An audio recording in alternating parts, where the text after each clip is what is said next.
Pegawai negeri sipil akan mendapat tambahan uang makan hingga Rp500.000 per bulan. Pemberian anggaran itu diatur dalam Peraturan Menteri Keuangan. Pemerintah melalui Kementerian Keuangan telah mengeluarkan Peraturan Menteri Keuangan atau PMK nomor 49 tahun 2023 tentang standar biaya masukan tahun 2024 pada 28 April 2023. Peraturan ini mulai berlaku pada 3 Mei 2023. Dalam lampirannya terdapat sejumlah ketentuan seperti standar tertinggi biaya makan bagi pegawai negeri sipil per golongan yang bisa mencapai Rp500.000.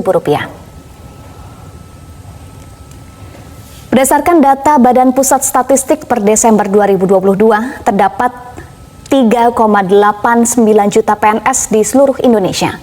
Dengan jumlah PNS yang mencapai 3,89 juta orang, maka penerima manfaat akan menerima nilai yang bervariasi sesuai dengan golongannya.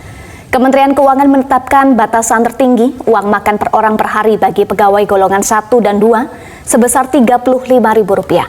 Golongan 3, Rp37.000, golongan 4, Rp41.000, dan uang lauk pauk bagi TNI Polri sebesar Rp60.000. Sebelumnya pemirsa, dalam Peraturan Menteri Keuangan juga diatur mengenai satuan biaya makanan penambah daya tahan tubuh per orang per hari.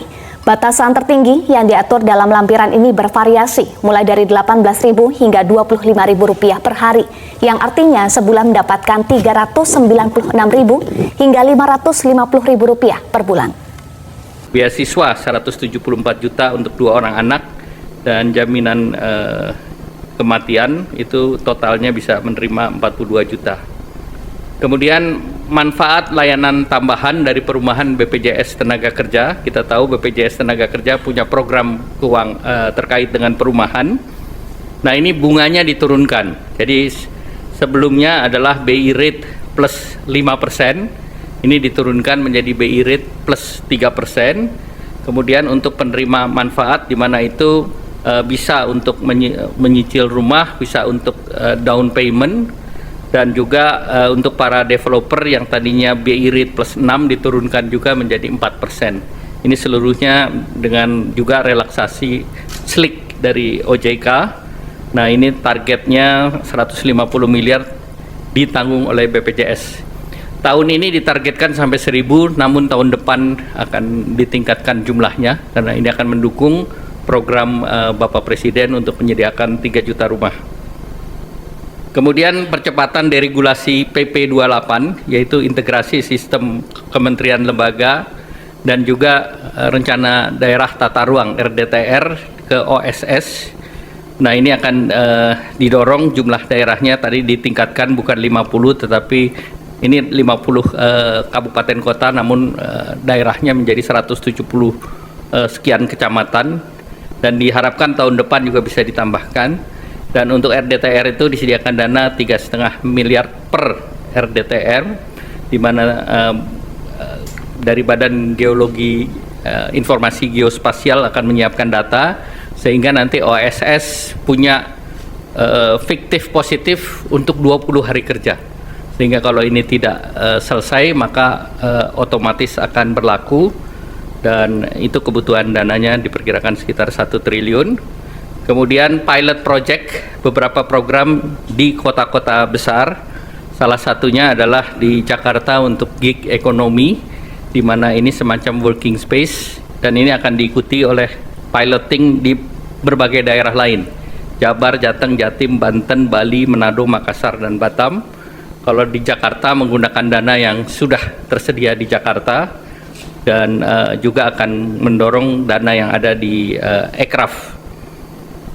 Nah, kemudian paket 4 tadi yang 8 sudah saya jelaskan. 8 diberlakukan untuk mengakselerasi di 2025. Yang 4 adalah yang akan dilanjutkan di 2026. Yang pertama terkait dengan PPh final bagi UMKM yang pendapatannya 4,8 miliar setahun, itu pajak finalnya 0,5% dilanjutkan sampai 2029. Jadi tidak kita perpanjang 1 tahun, tetapi diberikan kepastian sampai dengan 2029. Kemudian tahun 2025 alokasinya sudah 2 triliun. Kemudian wajib pajak yang terdaftar sudah 542.000, ini dari Kementerian Keuangan. Kemudian kita memerlukan revisi PP.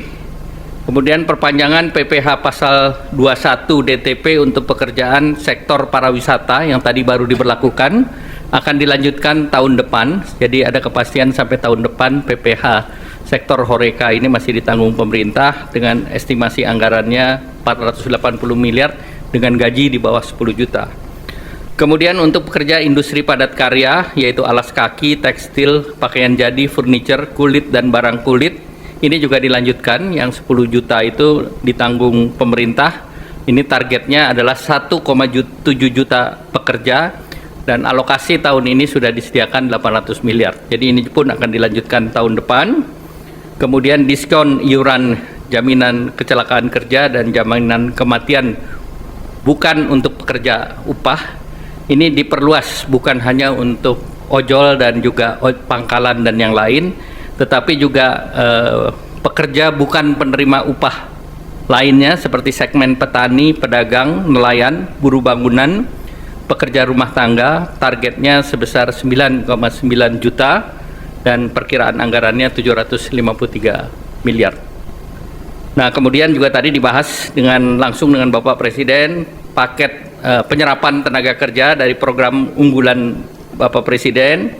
Yang pertama tentu Koperasi Desa Merah Putih, itu ada 80.000 karyawan baru, diperkirakan bisa menyerap 681.000 dan targetnya sampai 1 juta orang di bulan Desember.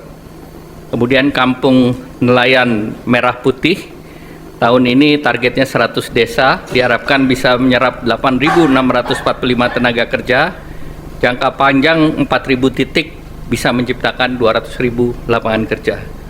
Kemudian revitalisasi tambak di Pantura, aksesnya 20.000 hektar dan menyerap 168.000 tenaga kerja. Kemudian program modernisasi kapal, ini ada 1.000 kapal nelayan, ini diperkirakan bisa menciptakan 200.000 lapangan kerja baru, dan juga ada kapal 30 GT, 150 GT, dan unitnya untuk KN Koperasi Merah Putih 30 GT 1.000 unit, 150 GT 200 unit, 200 GT 200 unit, 300 GT 170 unit, 600 GT 10 unit, 2000 GT 2 unit untuk pelaku usaha existing BUMN atau Jaladri.